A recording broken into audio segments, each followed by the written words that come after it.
Before the sun rises, you're already awake, not in a comfortable bed. On a hard cot inside a fortified camp, surrounded by ditches and wooden walls that you helped build the night before. 40 men share your latrine. No walls between the seats. No privacy. One sponge on a stick passes between every one of them, and when your march is done, 15 miles, 85 pounds of gear on your back, your reward is a warm pool shared by hundreds of men whose water hasn't been changed in days. This is Roman legion life, and it's nothing like what the textbooks taught you. Most people picture Roman bathing as pure luxury, gleaming marble, perfumed oils, servants attending to wealthy senators. That picture exists. But it tells half the story, and for the ordinary soldier, it tells almost none of it. Let's talk scale first. The baths of Caracalla, opened in 216 AD, served over 1,600 bathers every single day. The baths of Diocletian, the largest ever constructed in the ancient world, could hold 3,200 people simultaneously. These weren't just places to wash. They were the social internet of Rome. Soldiers, merchants, politicians, and laborers all crowded into the same space to bathe, negotiate, gossip, and conduct the business of empire. The bathing sequence was structured and deliberate. You'd begin in the apodyterium, the changing room. Move into the tepidarium, the warm room, to acclimate your body. Step into the caldarium, where intense heat loosened the grime from your skin. Then plunge into the frigidarium, the cold pool, to close the pores. Larger complexes added a dry sauna, the laconicum, and open exercise gardens. Civilized, organized, advanced. Now here's what they don't teach you. That water received zero treatment. It sat for hours, sometimes an entire day, used by hundreds of people before being drained. The philosopher Seneca, who once lived above a bathhouse, described the noise as absolutely deafening: vendors shouting, swimmers splashing, the constant chaos of communal life.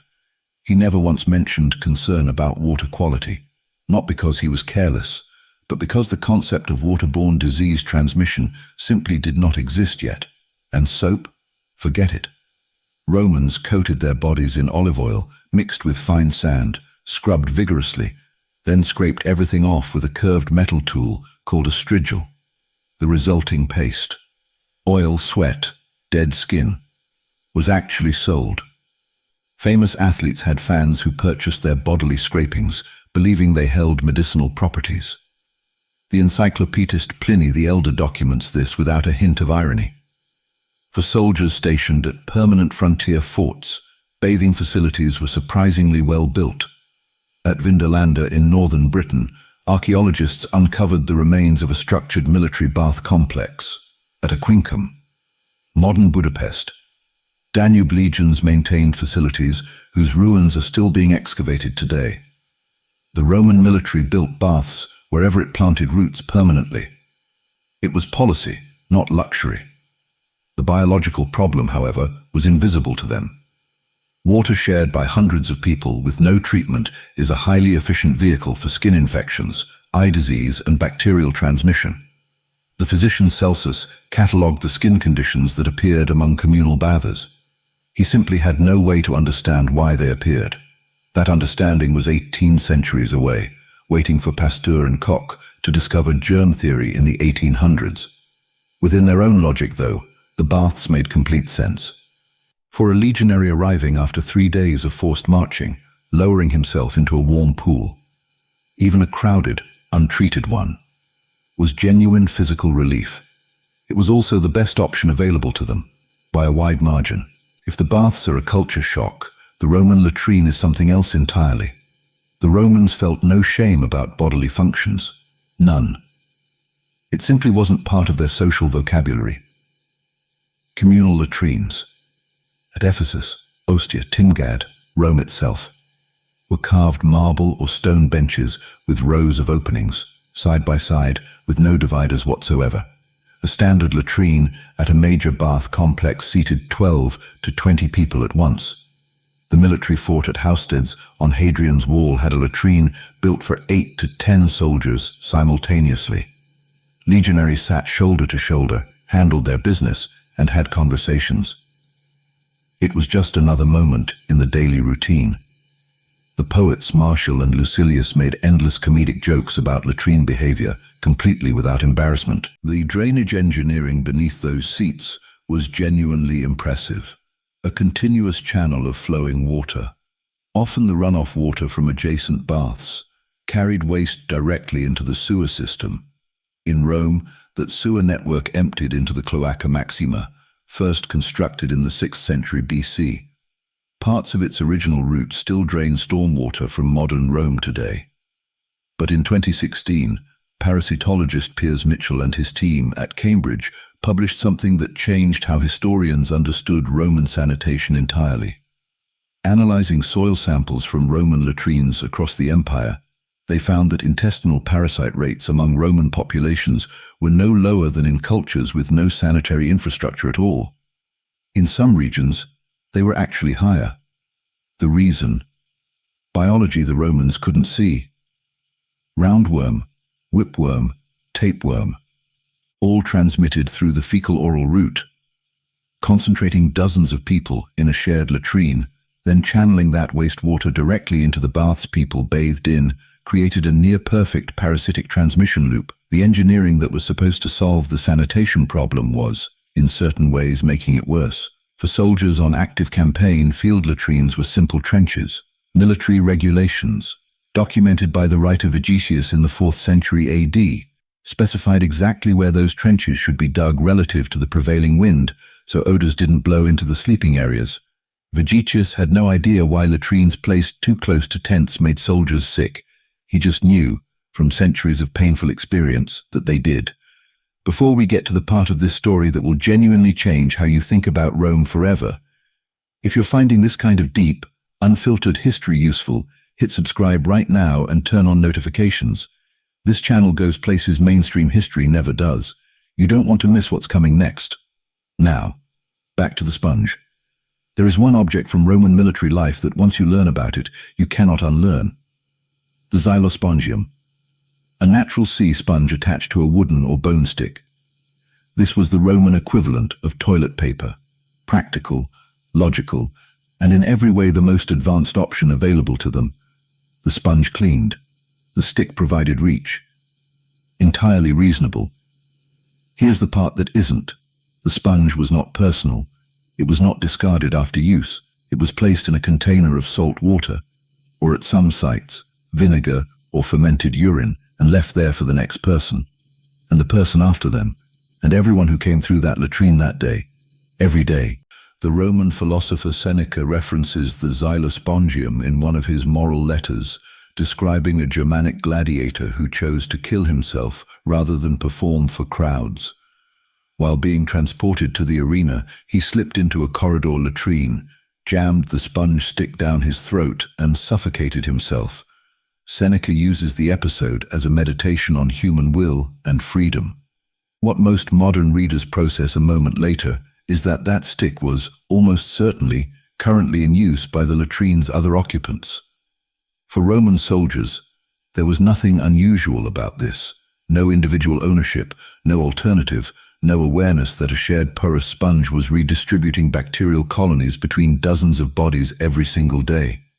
Did vinegar and salt water kill some bacteria? Yes. Acetic acid and salinity do inhibit certain pathogens. Did they sterilize a porous sponge to any meaningful degree? Absolutely not. The bacteria survived deep inside the sponge, protected from the surface-level cleaning solution. Soldiers also used pessoi, smooth stones, pebbles, or polished ceramic fragments. Hundreds were excavated from a 1st century AD latrine at Ephesus. Many were broken pottery pieces, carefully smoothed to prevent injury. Practical Roman recycling that reveals a great deal about how these people approached problems. The xylospongium is the perfect symbol of Roman hygiene overall, a real system. A genuine attempt at cleanliness, the most advanced version of this solution in the Mediterranean world, and by modern microbiological standards. Extraordinarily efficient at spreading exactly what it was designed to remove. The permanent camp, with its baths and stone latrines, was only part of the picture. The Roman legionaries' natural state was movement, standard pace, 12 to 15 miles daily. Forced march. The iter magnum could reach double that. Each soldier carried the sarcina, tools for building camp, 3 days of rations, personal equipment, full weapons and armor. Modern military historians estimate the total weight between 84 and 97 pounds. Carried on the same legs covering 15 miles of Roman road. And at the end of that march, the soldier didn't rest. Military regulations, documented by Polybius in the 2nd century BC and Vegetius in the 4th AD, required that every temporary camp, even one occupied for a single night, be surrounded by ditches, earthen walls, and wooden palisades. Build first, sleep second. In the field, hygiene worked with whatever nature offered: rivers, streams, canteens. The strigil and a small container of olive oil were standard equipment in every legionary's personal kit. Even without baths, soldiers oiled and scraped themselves clean at the edge of whatever stream was nearby. Olive oil was the Swiss army knife of the Roman military. Each soldier received a regular ration used simultaneously for cooking, personal hygiene, armor maintenance, and rust prevention on metal blades. The history of Roman military campaigns is, in a very real sense, the history of an army running on olive oil. Personal grooming mattered even in the most remote postings. Emperor Hadrian popularized the philosophical beard in the Greek style, and his successors maintained the tradition for nearly a century. Excavations at Vindolanda, on the cold, wet northern frontier of Britain, turned up bone combs, hair tweezers, razors, and grooming tools in the refuse piles of the camp. Even at the furthest edge of empire, Roman soldiers maintained standards. After actual combat, those standards disappeared into immediate survival. The medici ordinaria, military physicians, prioritized wound cleaning above everything else. But without sterilization, without anesthesia beyond wine and opiates, without any understanding of infection pathways, even the best Roman military medicine had hard limits that no amount of experience could overcome. What went into the Roman soldier's body mattered just as much as what was cleaned off the outside. The basic diet centered on fermentum, wheat consumed as bread, porridge pulse, or the campaign staple buxolatum, a rock-hard campaign biscuit with an almost geological shelf life. Each legionary received roughly 28 ounces of grain daily, supplemented by dried legumes, salt pork, and olive oil. When logistics allowed, fresh meat was added. The most important element was what they drank. The Roman army did not drink plain water. It drank posca, water mixed with wine vinegar, sometimes flavored with herbs. Posca was a standard military ration, and the reasoning behind it was purely empirical. Soldiers who drank posca fell sick less than those who drank untreated water. No one understood germ theory. They just noticed the pattern, and they acted on it. The acetic acid in the vinegar created a low enough pH to inhibit many enteric pathogens. Functional water treatment, arrived at by observation rather than science. Posca connects the Roman military to one of history's most documented moments. At the crucifixion of Jesus of Nazareth, in Roman-occupied Judea around 33 AD, the Gospels describe a Roman soldier offering the condemned man a sponge soaked in a sour drink. The Greek text uses oxus, precisely the term for posca, an ordinary legionary doing his duty, offering the drink from his own field canteen. Wine was also a regular ration, almost always diluted 2 or 3 parts water. Drinking undiluted wine was considered barbaric behavior. That dilution maintained enough acidity for partial microbial protection while keeping the alcohol content manageable. The single greatest health challenge was drinking water in the field. Roman aqueducts served cities, not armies on the march. Soldiers depended on rivers, dug wells, and improvised cisterns. Vegetius stated clearly, never camp near swamps or stagnant water. He was completely right. Not because swamp air was corrupted as Romans believed, but because stagnant water breeds the mosquitoes that carry malaria. Malaria, called febris palustris, swamp fever, was endemic along the Rhine, Danube, Nile, and Euphrates. For legions in those regions, It was as constant and lethal an enemy as any opposing army. Disease killed more Roman soldiers during long campaigns than combat ever did, a ratio that only shifted in military history with the arrival of antibiotics in the 20th century. The Roman army was the only force in the ancient world with a formal institutional medical system. Each legion had its medici ordinaria, trained physicians, and its capsaria, the functional equivalent of field paramedics.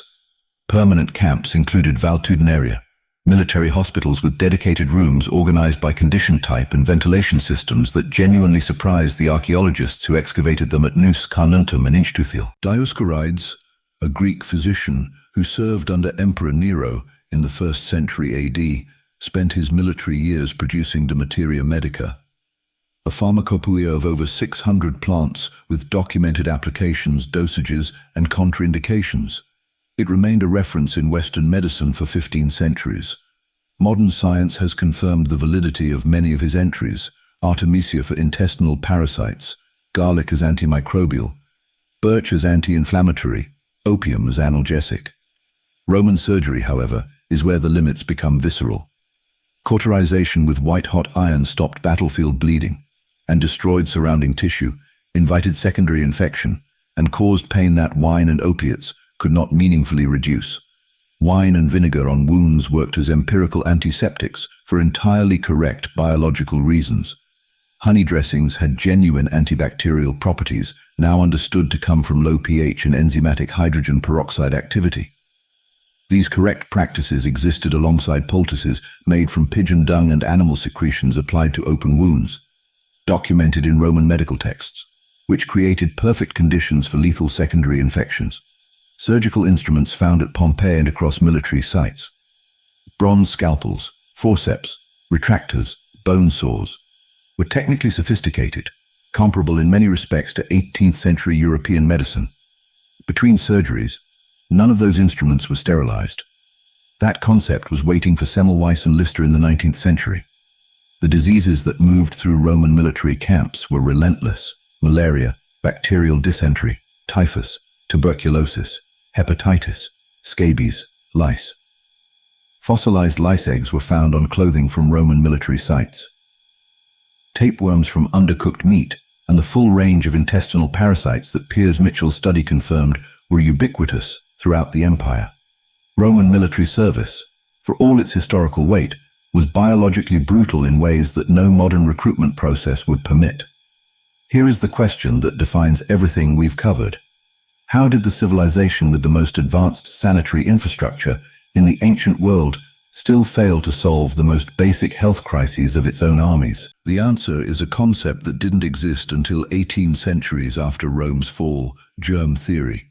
When Louis Pasteur demonstrated in 1857 that microorganisms cause infectious disease, he dismantled a paradigm Rome had never once questioned. For Romans, disease came from miasmas, corrupted air from foul-smelling places, or from imbalances among the four humours of the body. That theory was completely wrong in its mechanisms, and it produced recommendations that were partially correct for entirely wrong reasons. Don't camp near swamps. Correct, not because swamp air is foul, but because swamps breed malaria mosquitoes. Wash wounds with wine. Correct, not because wine purifies flesh, but because alcohol kills bacteria. Keep latrines away from sleeping areas. Correct, not because of odor, but because it reduced fecal-oral contamination, a partially functional hygiene system built on a completely mistaken foundation. Piers Mitchell's conclusion bears repeating. Roman infrastructure did not reduce the parasitic burden on its populations compared to cultures with no infrastructure whatsoever. In some specific ways, it amplified transmission. The aqueduct that brought clean mountain water fed thermal pools used by hundreds. That water then drained into latrine channels, mixed with fecal waste, and eventually reached suburban water sources. The system was circular in a way no one could see. At the peak of the empire, 11 major aqueducts supplied Rome with an estimated 1 million cubic meters of water daily, enough to give over 264,000 gallons per person to a city of up to 1 million inhabitants. The aqueduct at Segovia in Spain, dry-stacked granite with no mortar, built in the 1st or 2nd century AD, still stands after 2,000 years of earthquakes and erosion. All of that water arrived untreated. Every decision in the Roman sanitary system was rational, given what was known. There is no negligence to assign, no carelessness to condemn. Roman engineers, physicians, and military planners worked with the most sophisticated intellectual tools available anywhere in the Western world. They simply could not know what they had no way of seeing. That is the real Roman legacy on hygiene. Not failure, but the absolute outer boundary of what human intelligence can achieve without the right knowledge. Extraordinary competence, working within a fundamentally incomplete picture of reality. The soldiers who built an empire lasting over 8 centuries were not primitive. They were the best informed people alive on questions of health and sanitation. They built infrastructure the Western world wouldn't see again for nearly 2,000 years. They had physicians, hospitals, aqueducts, and codified hygiene regulations. And they still shared a sponge on a stick. Not because they didn't care, because the knowledge that would have told them why they shouldn't was sitting 18 centuries in the future. In laboratories they could never have imagined. Waiting for scientists who hadn't been born yet. That gap between what they observed and what they could understand is where the entire Roman Empire lived. And somehow, in that gap, they still built the ancient world.